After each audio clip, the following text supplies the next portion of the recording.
We have now reached a point in time where pretty much anything is possible with regards to precious metals, and that includes silver. Let's explore!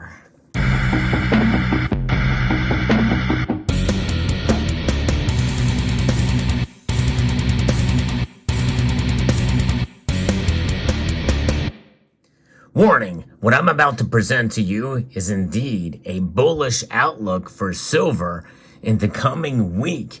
I think within a week we could see silver break out to $30 and above if the following things happen. But before we get there, you must certainly understand that by now that I'm just talking about the possibility, not that it's going to happen. In fact, I think in many ways we need to look at both sides of the issue in terms of silver, especially silver's price. Many of us feel it should be a lot higher than it is now, considering all that's going on. Even before we saw all of this craziness with inflation, many of us felt that silver should have been much higher. I'm one of those that thought that anything under $20 an ounce is an absolute bargain for silver, and it's really unrealistic that it should be there, considering all of the things that have happened even before the pandemic. Many people feel that silver should have been a lot higher than where it is. A lot of people have gotten frustrated with silver, understandably so. However, there are a lot of market forces, powerful natural market forces that have weighed in on the metal. It's a very complex market, and silver is a fairly complex metal. It can be broken down into two categories. As an industrial metal, which is part of what's driving price, recession fears actually is not good for silver because that means less products are going to probably be produced where silver plays a role. And there's a lot more things that silver is involved in these days than ever before. It's the most versatile metal in the periodic table, hands down, no question about it. So there's that. And then there's silver as a precious metal, as a hedge against economic instability and uncertainty. A time that we're living in now where silver's finally starting to break out to the upside. In relatively rapid movements in the past week, we've seen silver make moves in that direction. It has been amazing to see, and it could go much higher very soon. I'm not a financial advisor. These are just my thoughts. But I think that these are the conditions that could send silver up above $30 this week. Here's the number one thing. If the Federal Reserve decides to not raise interest rates, and the analysts and the prognosticators are back and forth in that issue, but it's a real possibility that they may actually pause when they meet this week, Wednesday, the 22nd. If they were to pause, I think that would send shock waves across the market. And I think we very well may see this metal start to move in a positive direction fairly rapidly, because really, in a sense, what does that do? Well, it sends the bond market into the opposite direction. It sends the dollar in the opposite direction. Many people feel that we've topped out in terms of the dollar strength, and the dollar starts to lose its strength. Therefore, it's going to translate into the metals. And what happens? Typically, gold rises and reacts, and then silver reacts even more. It's a volatile metal. The one thing that I've been right about on with regards to silver, it has been a very volatile few months, and I think it's going to be a volatile year for silver coming up. And I think that will be just enough of a shock to send the metal up higher. We also have other numbers and other things that are coming out in terms of economic data that could also bolster that case for $30 silver this week. But aside from that, what else do we have on the table? Well, we cannot forget about the recent bank closures, and now the threat that there very well could be two other banks that could fall victims this week.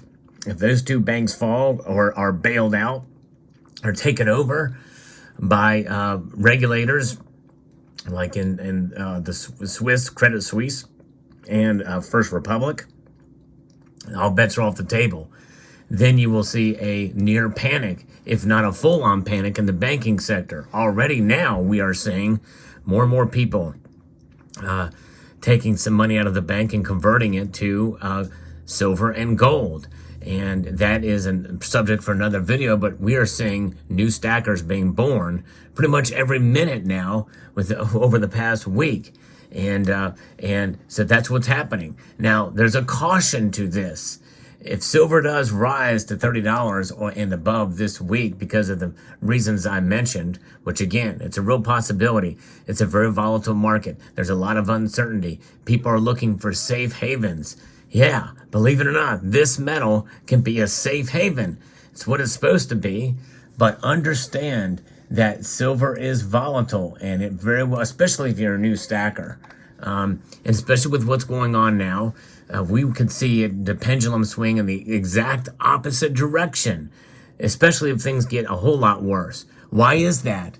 Why could silver rise up to over $30 an ounce and then swing back the other way and maybe even fall below $20 an ounce? Well, we have recent history as a guide as to what happened.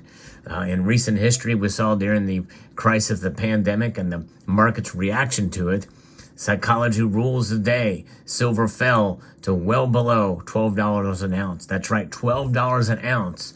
I remember that day well. It was quite a wild day indeed. And even a few weeks after, I actually made a purchase during the bottom of that dip. And I may do a video explaining exactly about that purchase and what happened with it. But nonetheless, there is that. And we have to understand that, if the prices do drop, to not be discouraged and to understand that market volatility is something that the precious metals are not immune to.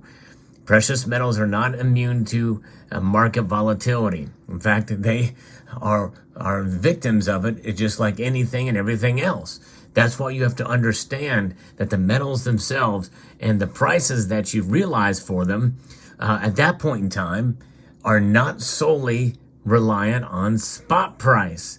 The market price for gold and silver are not solely reliant on spot price in those times. Why? Because of the massive demand. We see premiums going through the roof. And by the way, those premiums going through the roof works in both directions. That's right. And we saw that with the recent silver squeezes. We saw great demand for silver and for gold, and people were getting far above spot price when they go to sell those metals. And that very well could happen again if it's not already starting to manifest itself in this day and age. What's going on? It's been an exciting couple of weeks for a myriad of different reasons. But for those of us who hold precious metals, we can kind of just sit back and watch, and with the comfort of knowing that we have got something that we can hold on to, that we can touch with our fingers, hold with our hands. We own it because we hold it. And when we own these metals, at least that portion of our wealth is protected. Obviously, we all have to participate in the financial system. We've got to, we've got to have cash on hand. We've got to have bank accounts. It's necessary evils, and that evil has just been exponentially increased after what's going to be happening here within literally a matter of days, as I've reported on in a prior video. I hope you will check that out. Maybe I'll post a link somewhere at the end screen or in the description below to that video. Probably one of the most important videos I've done to date. And I've actually said that on several other videos recently.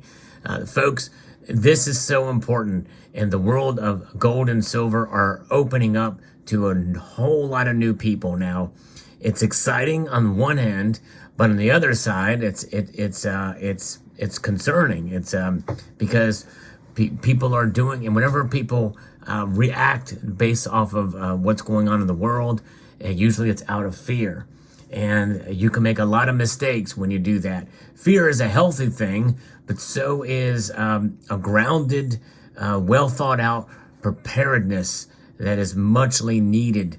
And so you have to really understand the market of these metals. Gold and silver are simple metals. They really are. They exist for what they are. They sell themselves, but but the market's involved in them, and the movement of the price with them, and the premiums and all that's associated with it. That's a bit more complex. And that's why I've always been of the mind to stack and hold. I don't typically sell my precious metals.